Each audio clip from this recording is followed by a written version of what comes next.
మిత్రులారా నమస్తే. నేను జర్నలిస్ట్ వైఎన్ఆర్. తెలంగాణ మాజీ ముఖ్యమంత్రి కేసీఆర్ ఈరోజు టీవీ9 స్టూడియోకి రాబోతున్నారు. ఈ వార్తను ఎందుకు చెప్తున్నానంటే తెలంగాణ ఉద్యమ సమయంలో అనేక సందర్భాల్లో అనేక స్టూడియోల్లో కేసీఆర్ గారు లైవ్ షోల్లో పార్టిసిపేట్ చేయడం చూసాం. ఆయన టీ న్యూస్ ఏర్పాటు కంటే ముందు టీవీ9లో ప్రధానంగా అనేక చర్చా కార్యక్రమాల్లో పార్టిసిపేట్ చేశారు. 1-to-1 డిబేట్స్లో కేసీఆర్ను చూస్తూ ఉన్నాం. కేసీఆర్ స్టూడియోలో కూర్చుంటే టీఆర్పీలు విపరీతంగా పెరగడం అనేది చాలా సందర్భాల్లో చూసాం. తెలంగాణ మూవ్‌మెంట్‌లో మాత్రమే కాదు, తెలంగాణ రాష్ట్ర ఏర్పాటు తర్వాత కూడా ఆయన మాట్లాడిన మాటలకు, ఆయన ప్రెస్ కాన్ఫరెన్స్‌లకు ఆ స్థాయి వ్యూవర్‌షిప్ ఉంటుంది.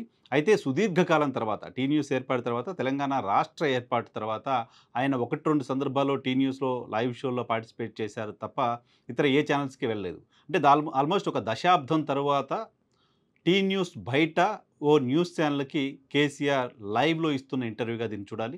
ప్రస్తుతం ఉన్న రాజకీయ పరిస్థితిలో బీఆర్ఎస్ పార్టీ ఉన్న పరిస్థితుల్లో ఇప్పుడు ఆయన ఏం మాట్లాడతారు, ఏం చెప్తారు అనేది సర్వత్రా ఆసక్తి కలిగిస్తుంది. ప్రస్తుతం ఉన్న పరిస్థితిలో బీఆర్ఎస్ పని ఇంకా అయిపోయింది. బీఆర్ఎస్ పార్టీకి పోటీ చేయడానికి అభ్యర్థులు దొరకట్లేదు. బీఆర్ఎస్ పార్టీ బీఫామ్లు ఇస్తారంటే పారిపోతున్నారు. బీఆర్ఎస్ పార్టీకి సంబంధించిన అధినేత కూతురు అరెస్ట్ అయ్యి ఢిల్లీలో తీహార్ జైల్లో ఉన్నారు. బీఆర్ఎస్ అధినేత కుమారుడిని కూడా రేపో మాపో అరెస్ట్ చేస్తారు వంటి వార్తలు వస్తున్నాయి. కాళేశ్వరం పైన విచారణ జరుగుతోంది. అలాగే ఫోన్ ట్యాపింగ్ అంశానికి సంబంధించిన విచారణ జరుగుతోంది. ఇంకా రకరకాల అవినీతి కార్యక్రమాలు గతంలో చేశారు అంటూ కాంగ్రెస్ సర్కార్ అలిగేషన్స్ చేస్తోంది. కొన్నిటికి సంబంధించిన విచారణలు ప్రారంభించింది. వీటన్నిటి నేపథ్యంలో అసలు టీఆర్ఎస్ పార్టీకి సంబంధించిన ఎగ్జిస్టెన్సీ ఉందా లేదా, ఉంటుందా ఉండదా అనే ఒక అంబిగ్విటీ అటువంటి ఒక సందిగ్ధాన్ని రాజకీయ పార్టీలు చేస్తూ వస్తున్నాయి. రాజకీయ పార్టీల తరహా విమర్శలు చేస్తూ వస్తున్నాయి. ఈ నేపథ్యంలో పాత కేసీఆర్ని చూస్తారు, ఉద్యమ కాలం నాటి కేసీఆర్ని చూస్తారు.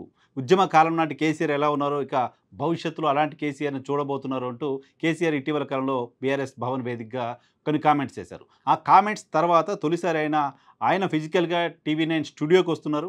టీవీ9 స్టూడియోలో రజనీకాంత్తో కలిసి లైవ్ షో చేయబోతున్నారు.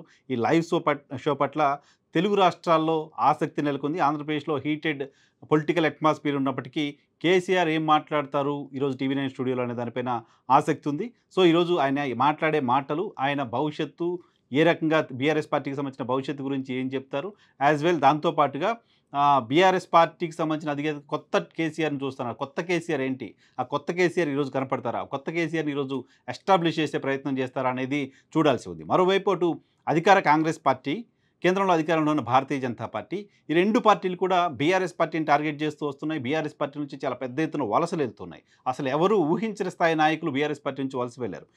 కడియం శ్రీహరి లాంటి వ్యక్తి బీఆర్ఎస్ని వదులుతారని ఎవరు ఊహించలేదు. ఈవెన్ కేకే లాంటి వ్యక్తి బీఆర్ఎస్ పార్టీని వదిలి బయటకు వెళ్తారంటూ ఎవరు ఊహించలేదు. ఈవెన్ ఇటీవల కేటీఆర్ బావమరిది కూడా ఆయన పార్టీని వదిలి కాంగ్రెస్ పార్టీలో చేరారంటూ కొన్ని ఫోటోగ్రాఫ్స్ హల్చల్ చేస్తున్నాయి. సో ఈ నేపథ్యంలో అసలు బీఆర్ఎస్ పార్టీతో ఎవరైనా ఉంటారా, బీఆర్ఎస్ పార్టీతో ఎందుకు ఉండాలి, లోక్సభ ఎన్నికలు మాత్రమే జరుగుతున్న నేపథ్యంలో రెండు జాతీయ పార్టీల మధ్య వారుగా ఉంటుంది. ఇక్కడ బీఆర్ఎస్ పార్టీ అవసరం ఏంటి, బీఆర్ఎస్ పార్టీ ఎంపీలను గెలిపించాల్సిన అవసరం ఏంటి, వీటన్నిటికి కూడా కేసీఆర్ ఈరోజు సమాధానం చెప్పే పరిస్థితి ఉంటుంది. ఇటీవల కాలంలో టెలివిజన్ షోలో జరిగే ఒక సెన్సేషనల్ ఇంటర్వ్యూగా కేసీఆర్ ఈరోజు మాట్లాడే మాటల్ని ఆ ఇంటర్వ్యూని ఖచ్చితంగా చూడొచ్చు. చూద్దాం ఆయన ఇంటర్వ్యూలో ఏం మాట్లాడతారు, ఫర్దర్గా దానిపైన కూడా విశ్లేషణ చూద్దాం.